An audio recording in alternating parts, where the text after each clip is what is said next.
ಹಾಸನ ನಗರದಲ್ಲಿ ಬುಧವಾರ ಬೆಳಗ್ಗೆ ಮಹಾನಗರ ಪಾಲಿಕೆ ತುರ್ತು ತೆರವು ಕಾರ್ಯಾಚರಣೆ ದೊಡ್ಡ ಚರ್ಚೆಗೆ ಗ್ರಾಸವಾಯಿತು.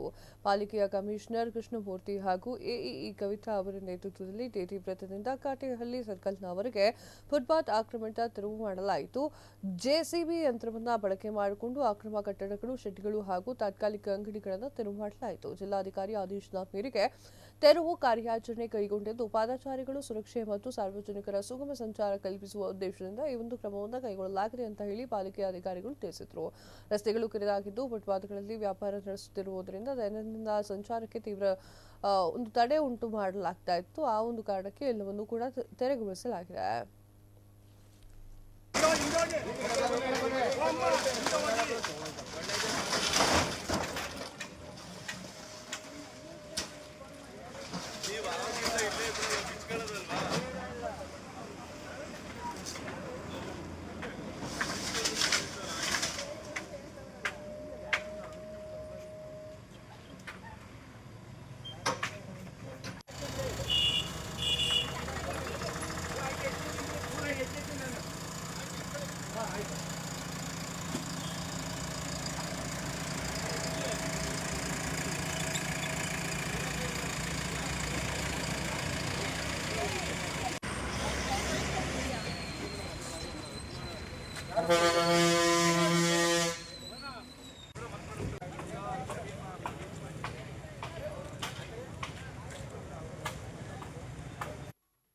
ನಮ್ಮಿಂದ ಯಾಕೆ ಎಲ್ಲರಿಗೂ ತಂದ್ರೆ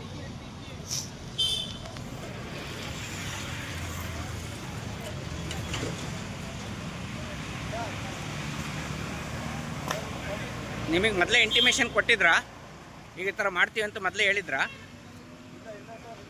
ಗೊತ್ತಿಲ್ಲ ಸರ್. ರೋಡ್ ಏನು ಹೇಳಿಲ್ಲ, ಮೊದಲೇ ಹೇಳಿರಲಿಲ್ಲ.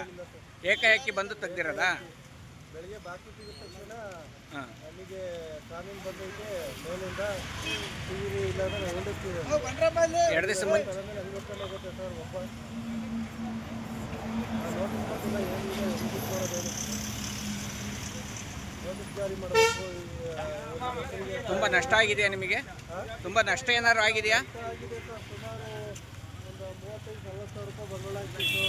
ಅಂಗಡಿ ಗಿಂಡಿ ಎಲ್ಲ ಸೇರಿ ಒಂದು 50-60 ಸಾವಿರ ಆಗುತ್ತೆ.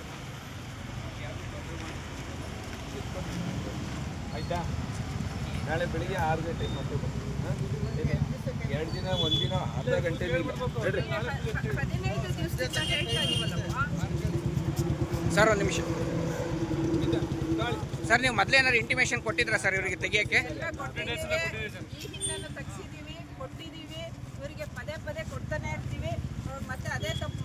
ನೋಟಿಸ್ ಏನಾದ್ರು ಕೊಟ್ಟಿದ್ರಾ? ಸರ್ಕಾರಿ ಜಾಗ ನೋಟಿಸ್ ಎಲ್ಲ ಕೊಡಕ್ ಬರಲ್ಲ, ಬಂದು ತಿಳಿಸೋಗಿದ್ದು ಅಷ್ಟೇ. ಇದೆ ನಾಲ್ಕು ಪ್ರಕಾರ ಅವ್ರು ಇದಂಗೆ ಇಲ್ಲ. ಏನಾದ್ರು ಹೆಚ್ಚು ಕಮ್ಮಿ ಆದರೆ ಎಲ್ಲರೂ ಜವಾಬ್ದಾರ ಆಗ್ತಾರೆ. ಹಾಗಾಗಿ ತಳ್ಳಗಾಡಿ ಮತ್ತು ಕಾಲೇಜವ್ರದ್ದು 2-3 ಕಂಪ್ಲೇಂಟ್ ಇದೆ, ಲೋಕಾಯುಕ್ತ ಕಂಪ್ಲೇಂಟ್ ಇದೆ. ಇಲ್ಲೆಲ್ಲ ಬೇರೆ ರೀತಿ ಆ್ಯಕ್ಟಿವಿಟೀಸ್ ಆಗ್ತಾಯಿದೆ ಅಂತ. ಹಾಗಾಗಿ ನಾವು ಬೆಳಿಗ್ಗೆ ಬಂದು ಒಂದು 5-6 ಸತಿ ಹೇಳಿದ್ದೀವಿ. ಹೇಳಾದ್ಮೇಲೆ ಇವ್ರು ಏನು ಮಾಡದೆ ಇರೋದು. ಆದರೂ ಇಂಟಿಮೇಷನ್ ಕೊಡಬೇಕಲ್ವ ಸರ್? ಏಕಾಏಕಿ ತೆಗೆದ್ರೆ ಯಾವುದು ಇದೆ ಸರ್?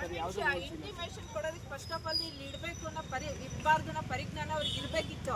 ಇದಾಗಲೇ ಹಿಂದೆ ಒಂದ್ಸತಿ ಇದನ್ನು ತೆಗ್ಸಿದ್ದಾರೆ, ಪದೇ ಪದೇ ತೆಗಿಸ್ತಾರೆ ಅನ್ನೋ ಪರಿಜ್ಞಾನ ಅವ್ರಿಗೆ ಇರಬೇಕು.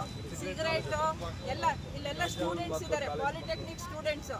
ಅಲ್ಲಿಂದನೂ ಫೋನ್ ನಮಗೆ ರಿಕ್ವೆಷನ್ ಬಂದಿದೆ, ನಮ್ಮ ಹುಡುಗರು ಹಾಳಾಗ್ತಾ ಇದ್ದಾರೆ, ಸಿಗರೇಟ್ ಸೇರ್ತಾ ಇದ್ದಾರೆ, ಇಲ್ಲೆಲ್ಲೋ ಗಾಂಜಾ ಗಿಂಜಾ ಆ ಥರ ಎಲ್ಲ ಗಲಾಟೆ ಮಾಡ್ಕೋತಾ ಇದ್ದಾರೆ ಅಂತ ಅಂದ್ಬಿಟ್ಟು. ಸೊ ಒಂದು ಕಾಲೇಜ್ ಪ್ರಿಮಿಸಿಸ್ಸು, ಅದ್ರ ಪಕ್ಕ ಕಾಂಪೌಂಡು, ಈ ಕಡೆ ಹೈವೇ ಇದೆ, ಆ ಕಡೆ ಕಾಲೇಜ್ ಇದೆ, ಸ್ಟೂಡೆಂಟ್ಸ್ ಇದ್ದಾರೆ, ಸಾವಿರಾರು ಸ್ಟೂಡೆಂಟ್ಸ್ ಓದ್ತಾ ಇದ್ದಾರೆ. ಇವ್ರುಗಳು ಟೀ ಕಾಫಿ ಮಾರಿದ್ರೆ ಪರವಾಗಿರಲಿಲ್ಲ, ಸಿಗರೇಟು ಎಲ್ಲ ಮಾರ್ತಾ ಇದ್ದಾರೆ. ಬಡವ್ರ ಮಕ್ಕಳು ಓದ್ತಾ ಇದ್ದಾರೆ, ಗೌರ್ಮೆಂಟ್ ಶಾಲೆನಲ್ಲಿ ಓದೋದು ಬಡವ್ರ ಮಕ್ಕಳು. ಅಂತ ಮಕ್ಕಳು ಹಾಳಾಗಬೇಕಾ? ಇವ್ರಿಗೆ ಮಾತ್ರ ಜೀವನ ನೋಡ್ಕೊಂಡ್ರೆ ಆಗುತ್ತಾ? ಇಂಟಿಮೇಷನ್ ಯಾಕೆ ಕೊಡಬೇಕು? ಅಂಗಡಿ ಮಾಲೀಕರು ಹೇಳ್ತಾರೆ ನಮಗೆ ಯಾವುದೇ ಇಂಟಿಮೇಷನ್ ಕೊಟ್ಟಿಲ್ಲ ಅಂತ. ಏಕಾಏಕಿ ಬಂದ್ರೆ ನಮಗೆ ನಷ್ಟ ಯಾರು ತುಂಬಿಸ್ಕೊಡ್ತಾರೆ ಅಂತ ಕೇಳ್ತಿದ್ದಾರೆ. ಅವರನ್ನ ಕಟ್ಕೊಳಕ್ ಹೇಳಿಲ್ಲಲ್ಲ.